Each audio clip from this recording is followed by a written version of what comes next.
Suara Wong Desa. Ini sebenarnya yang saya kritik dan teman-teman adalah oknum ya, oknum Habib yang mencoreng nama Mbak Lawi. Kurang ajarnya keterlaluan. Dia ngatain para kiai pribumi dengan maaf, anjing, babi, curut. Woi anjing, woi babi, kenapa kau kalau ceramah pakai tarif, pasang tarif? Woi anjing, woi babi, kenapa engkau bilang kalau anak cucu kekasihku itu nggak ada? Ini harus dilawan Pak. Saya bilang Anda tuh merusak marga Mbak Lawi. Masa kita pribumi diem aja dikatain begitu? Aneh sih ulama Betawi. Lo sopan, gue segan. Lo Araguan, gue lawan. Lo Araguan, gue lawan. Mulai kapan ini kerucuk-kerucuk ngajari benci Alil Bedi? Mulai kapan ini kerucuk-kerucuk ngajari benci Alil Bedi? Nah terus ini kerucuk-kerucuk sekarang, curut-curut yang sekarang baru lahir ini. Nah terus ini kerucuk-kerucuk sekarang, curut-curut yang sekarang baru lahir ini. Terus mau sok-sokan mengajarkan kepada umat untuk membenci para habaib. Kan ini orang merusak ini. Merusak marga Balawi. Itu Habib Alwi Jamulai yang beliau wafat diteruskan oleh anaknya Al Habib Idrus Jamulai. Etika dakwah dipakai, fikih dakwahnya dipakai. Paling menyebut nama, gak pernah tuh ada kebun binatang keluar. Gak ada tuh bahasa anjing, babi, curut. Ini sekarang kiai dikatain. Woi anjing, woi babi, kenapa engkau tutup kepalamu dengan sorban, tapi kau jual ayat-ayatku dengan harga yang murah? Itu Habib Alwi Jamulai. Kalau dia nggak setuju dengan para dai yang lain, paling keren ngatain ayam sayur. Ada lagi penceramah Abu Hanifah, ada lagi penceramah Kiai Fahrozi, Kiai Fahrozi Ishaq, ada lagi Al Habib Fahmi Al Idrus. Ya, itu kayak gala-gala. Itu orang-orang semua yang berseberangan dengan Orde Baru. Gak ada tuh bahasa anjing, babi, curut. Ini harus dilawan Pak.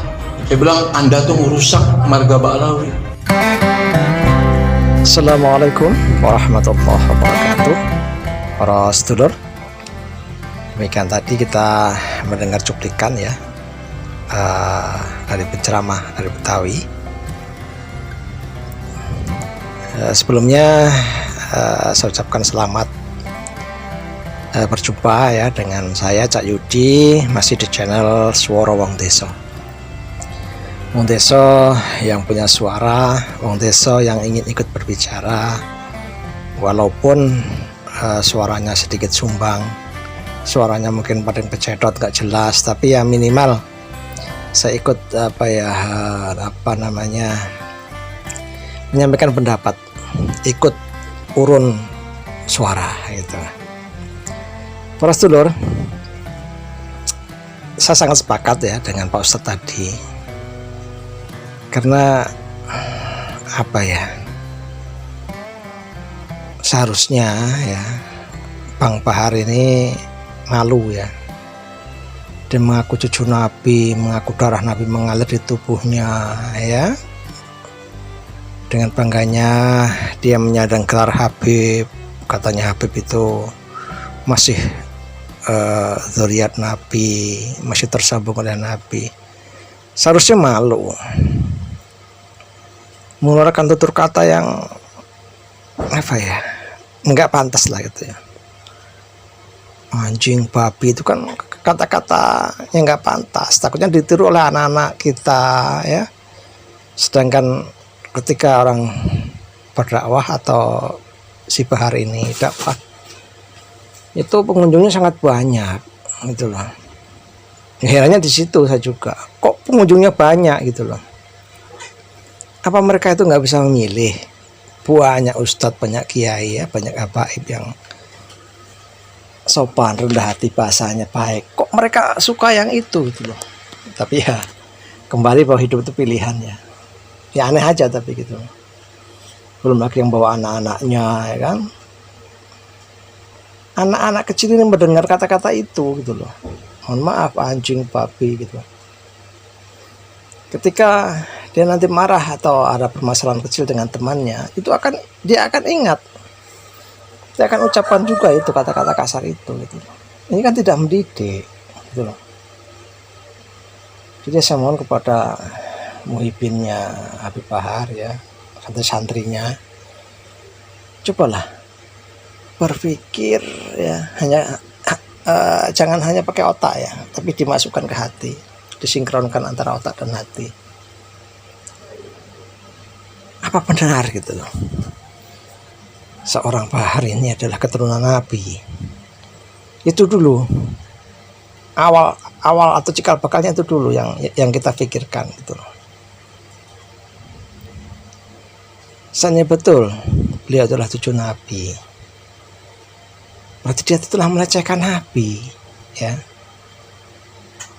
Baginda Nabi Muhammad itu seorang, dalam banyak kisah ya, itu seorang yang rendah hati, seorang yang murah senyum, seorang yang sabar. Sampai dimaki-maki di depannya dia tetap menyuapi ya, kisah pengemis yang benci sama dia itu, seorang pengemis buta. Gak ada kesabaran yang melebihi baginda Nabi itu, gak ada. Kok yang mengaku cucunya kok seperti ini, bertolak belakangnya itu bukan cuma 100 derajat kayaknya, 500 derajat, 1000 derajat kayaknya ini. Jadi kayaknya apa ya, ciri-ciri cucu Nabi itu kayaknya nggak ada ya di diri Bahar ini ya.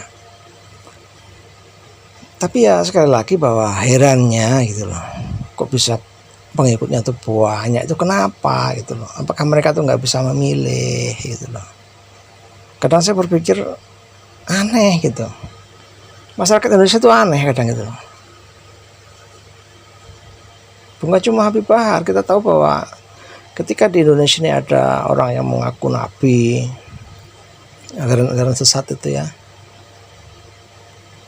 yang mengaku malaikat, itu kok yang pengikutnya tuh banyak. Ini bagaimana gitu loh? Gumun ya, kalau orang Jawa bilang tuh gumun. Dan asal kita tahu ya, bersedulur, bahwa akhir-akhir ini banyak berita di YouTube ya tentang rungkatnya Pahlawi, rungkatnya Habib. Sekarang sudah banyak orang yang tidak percaya lagi bahwa Habib itu keturunan Nabi. Dan ini tolong untuk para habaib, para muhibin pecinta habaib, jangan marah gitu loh. Karena kita berbeda pendapat itu wajar, boleh, syah ya. Bahkan di ajaran agama pun halal itu berbeda pendapat. Jadi jangan antum marah, dikit marah ngajak berantem gitu kan, share lokasi di mana ya, jangan begitu. Kita berpendapat bahwa para habaib itu diragukan karena ada penemuan dari ahli-ahli nasab ya, seperti Kiai Imaduddin dari Banten, itu kan dia meneliti. Seharusnya ketika ada penelitian itu, para habaib, rombongan Habib harus menunjukkan semacam perlawanan gitu ya, tapi perlawanan positif ya, bahwa dia itu asli, tunjukkan kitabnya, tunjukkan jalurnya, jalur yang terputus menurut Kiai Imad, dia cari untuk sambungannya, kan maksudnya begitu. Ini tidak, seperti orang ketakutan gitu, takut kalau sampai nasabnya terbongkar bahwa dia memang bukan keturunan Nabi gitu. Kemudian ada jalur lain, yaitu tes DNA. Ini jalur yang sangat-sangat positif gitu loh. Mereka tidak mau, mereka menolak, bahkan membuat fatwa haram. Dan yang anehnya lagi ya, ada pendapat dari mereka bahwa ketika kita mengatakan tes DNA, kita tuh harus membongkar dulu makam Nabi. Mereka pendapat, ya mohon maaf ya, kalau saya ketularan Bahar ya, ini pendapat goblok gitu. Nggak begitu ya. Kita tes DNA itu nggak harus membongkar makam, itu tidak. Dan ini masih banyak disalahpahami gitu loh. Karena memang saya pernah melihat cuplikan video pendek ya dari Habib Bahar juga. Habib Bahar mengatakan seperti itu, bongkar makam Nabi gitu. Semua muhibinnya, semua pecintanya itu meyakini itu. Nah ini loh, ini yang saya khawatirkan itu. Ketika tokohnya mengatakan A, maka pecintanya, muhibinnya, semuanya ikut A. Nah ini namanya rubuh gedang ini.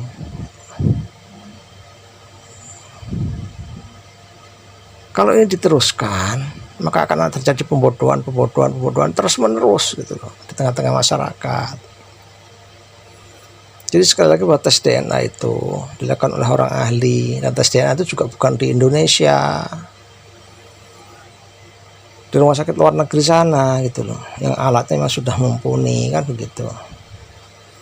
Kok mereka nggak mau, mereka menolak, ada apa? Nah ini pertanyaan besarnya itu, ada apa dan mengapa? Apakah Anda takut kalau sampai kebongkar?